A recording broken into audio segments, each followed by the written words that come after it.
Welcome to online study centre 07 में आप लोग का स्वागत है। फिर से करंट अफेयर्स का टॉपिक लेके आ गया हूँ नया, जिसमें मोस्ट आपको 10 करंट अफेयर्स का क्वेश्चन जिसमें जितने भी हमसे बन चुके हैं मैंने इस क्वेश्चन को लेके आ गया हूँ। तो क्वेश्चन नंबर 1 देख लेते हैं हम लोग फटाफट। दिल्ली सरकार ने डीजल पर वैट की दर को 30% घटाकर कितने फीसदी तक करने का फैसला किया। ओके, तो ये कितने फीसदी का करने किया क्या है? 16.75% का ये जो घटाने का फैसला किया है। ओके, इससे एक्स्ट्रा फैक्ट देखते हैं। दिल्ली सरकार ने डीजल पर वैट की दर 30% घटाकर 16.75 जो है यानी कि 16.75% को कम किया है। ओके, इससे राजधानी में डीजल की कीमतें 8.36 रुपये की प्रति लीटर सस्ती होगी। दिल्ली सरकार के मुख्यमंत्री अरविंद केजरीवाल ने कहा कि इस कटौती के बाद अब दिल्ली में डीजल का दाम 82 रुपये की प्रति लीटर से घटकर 73 रुपये 64 पैसा प्रति लीटर हो जाएगी। ओके, चलिए चलते हैं हम लोग नेक्स्ट क्वेश्चन देखते हैं। चलिए क्वेश्चन नंबर 2 क्या कहा जा रहा है? भारतीय मानक IAS व्यवस्था के तहत भारत ने मार्च 2021 तक कितनी वस्तुओं को शामिल करने की घोषणा की है? तो ये आपका किया है 371 श्रेणी की। ओके, चलिए इससे कुछ हम लोग एक्स्ट्रा फैक्ट देखते हैं। भारत ने मार्च 2021 तक अनिवार्य रूप से भारतीय मानक जो IAS व्यवस्था के लगभग तहत जो है 371 श्रेणियों की वस्तु को शामिल करने की फैसला किया है। ओके, इन वस्तुओं में उपभोक्ता इलेक्ट्रॉनिक, खिलौना, कागज, ग्लास, रबड़ का सामान, भारी मशीन, स्टील बार ओके और स्टील ट्यूब शामिल है। इससे अधिकांश आइटम जो भारत की अपने गुणवत्ता प्रतिबंध व्यवस्था के तहत शामिल किया जा रहा है और योजना के साथ बनाई जा रही है। ओके, ये बड़े पैमाने पर जो है से चीनी आयात किए जाते थे। ओके, इस कदम को विभिन्न वस्तुओं पर अंकुश लगाया जाएगा। ओके, चलिए देखते हैं हम लोग नेक्स्ट क्वेश्चन। चलिए देखते हैं हम लोग, हाल ही में किस राज्य में 1 सितंबर से धार्मिक स्थल को खोलने का घोषणा किया है? तो ये किया है राजस्थान को धार्मिक स्थलों के। राजस्थान सरकार ने 1 सितंबर से धार्मिक स्थान को खोलने की घोषणा की है। गृह विभाग जो कोरोना वायरस की महामारी को देखते हुए इसके लिए अलग से दिशा निर्देश जारी करेगा। मुख्यमंत्री जो है अशोक गहलोत ने निर्देश दिया कि सभी जिला अधिकारी जो है सामाजिक दूरी समिति का नियम का पालन करेगा।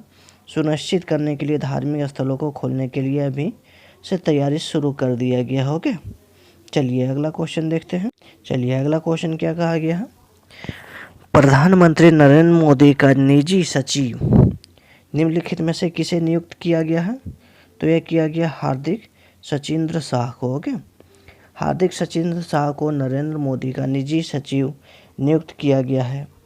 वे पहले प्रधानमंत्री कार्यालय के उप सचिव रहे थे। ओके, हार्दिक जो है सचिंद्र शाह एक IAS ऑफिसर भी है।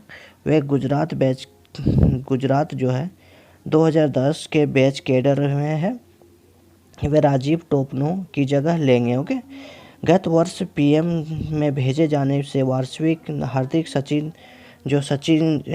सतीश चंद्र शाह है पर्यावरण एवं जलवायु परिवर्तन मंत्री जो है प्रकाश जावड़ेकर के निजी सचिव के तौर पे कार्यरत थे। ओके, चलिए देखते हैं हम लोग नेक्स्ट। बिहार सरकार ने कोरोना वायरस के बढ़ते मामलों को देखते हुए राज्य में लॉकडाउन को कितने तारीख तक बढ़ा दिया गया? ओके, तो ये राज्य में लॉकडाउन कितने तारीख तक बढ़ा दिया गया है? तो ये आपका जो 16 अगस्त तक बढ़ा दिया गया। ओके, चलिए इससे कुछ एक्स्ट्रा फैक्ट देखते हैं। बिहार में लॉकडाउन 16 अगस्त तक बढ़ा दिया गया है।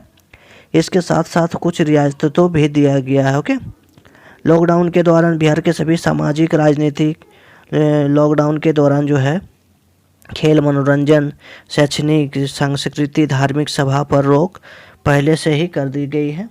और बता दें कि महाराष्ट्र, पश्चिम बंगाल से समेत कई राज्यों को बढ़ते कोरोना वायरस को देखते हुए लॉकडाउन बढ़ाने की घोषणा भी की है। ओके, चलिए चलते हैं नेक्स्ट क्वेश्चन में हम लोग क्या कहा गया है? ये जो हरियाणा सरकार का पहलवान बबीता फोगाट है किस खेल से विभाग से उपनिदेश यानी कि डिप्टी डायरेक्टर बनाया गया है? तो बना गया है कविता दलाल को। ओके, इससे हम लोग देखते हैं हरियाणा सरकार ने पहलवान बबीता फोगाट और कविता देवी को हाल ही में खेल के मामले में विभाग में उप निदेशक नियुक्त किया गया है। इन दोनों पहलवानों ने इस पद पर राज्य सरकार को आवेदन दिया था। उन्हें हरियाणा उत्कृष्ट खिलाड़ी जो भर्ती सेवा के शर्तें और नियम 2018 के तहत उप निदेशक खेल पद पर नियुक्त किया गया है।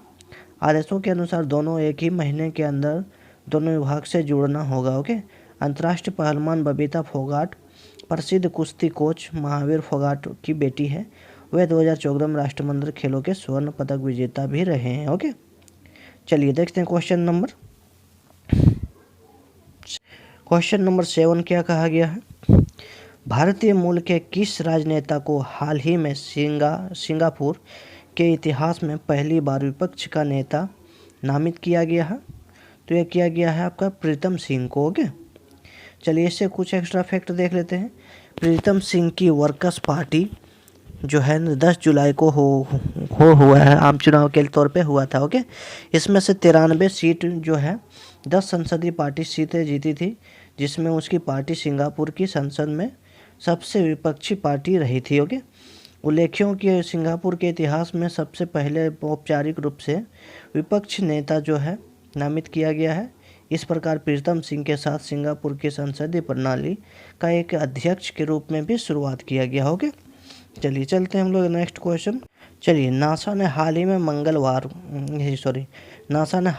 मंगल ग्रह पर अध्ययन करने के लिए किस मशीन को लॉन्च किया गया है? तो ये लॉन्च किया गया है मार्च 2020। ओके, इससे कुछ एक्स्ट्रा फैक्ट देख लेते हैं।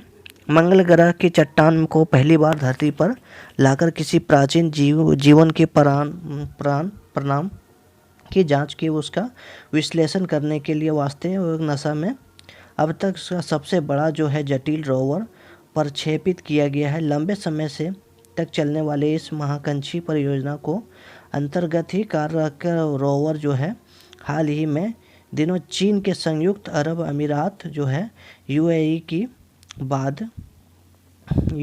बाद जो है यहाँ पे आग्रह किया गया है कि अपना तीनों उपग्रह फरवरी में मंगल पर पहुँचेंगे और उन्हें प्रयोग करेंगे। ओके, चलिए क्वेश्चन नंबर 9 देख लेते हैं। क्वेश्चन नंबर 9 क्या कहा गया है? मानव तस्करी के खिलाफ विश्व दिवस यानी कि जो world day against trafficking in person जो है निम्नलिखित में से किस दिन मनाया जाता है? ये मनाया जाता है 30 जुलाई को। ओके, मानव तस्करी के विरुद्ध जो जागरूक और पीड़ित व्यक्तियों के अधिकारों की रक्षा के लिए 30 जुलाई को मानव तस्करी के विरोध में विश्व दिवस के रूप में मनाया जाता है। इस वर्ष जो है UNODC, ओके, जिसको हम लोग पूरा बोल लेते हैं United national office of the drugs okay and crime द्वारा मानव तस्करी के विरुद्ध में दिवस थीम, इसका दिवस थीम क्या है? Committed to the cases working on the frontline to end human trafficking. Okay, मानव तस्करी में लगभग 1/3 पीड़ित बच्चे को होते हैं। ओके, अंतर्राष्ट्रीय श्रम संगठन के अनुसार विश्व में लगभग 21 बिलियन लोग बंधुओं को मंजूरी का शिकार दिया गया। ओके, चलिए क्वेश्चन नंबर नेक्स्ट देखते हैं। क्वेश्चन नंबर 10 हम लोग देख लेते हैं। संयुक्त राष्ट्र प्रमुख ने हाल ही में किस युवा भारतीय कार्यकर्ताओं को नए सलाहकार के रूप में नामित किया गया है? तो ये नामित किया गया है अर्चना सोरेंग को। ओके, चलिए इससे कुछ हम लोग एक्स्ट्रा फैक्ट देखते हैं। भारतीय जलवायु की कार्यकर्ता उड़ीसा की अर्चना सोरेंग को राष्ट्रीय महासचिव एंटोनियस गुतेरेस के अपने नए सलाहकार के रूप में शामिल किया गया है और नामित भी किया गया हो कि अर्चना सोरेंग विश्व के उनके 6 अन्य युवाओं जलवायु नेताओं के साथ शामिल होगी, जिन्हें से गुरुतेश जो जलवायु परिवर्तन के लिए सलाहकार समूह के लिए नामित किया जाएगा।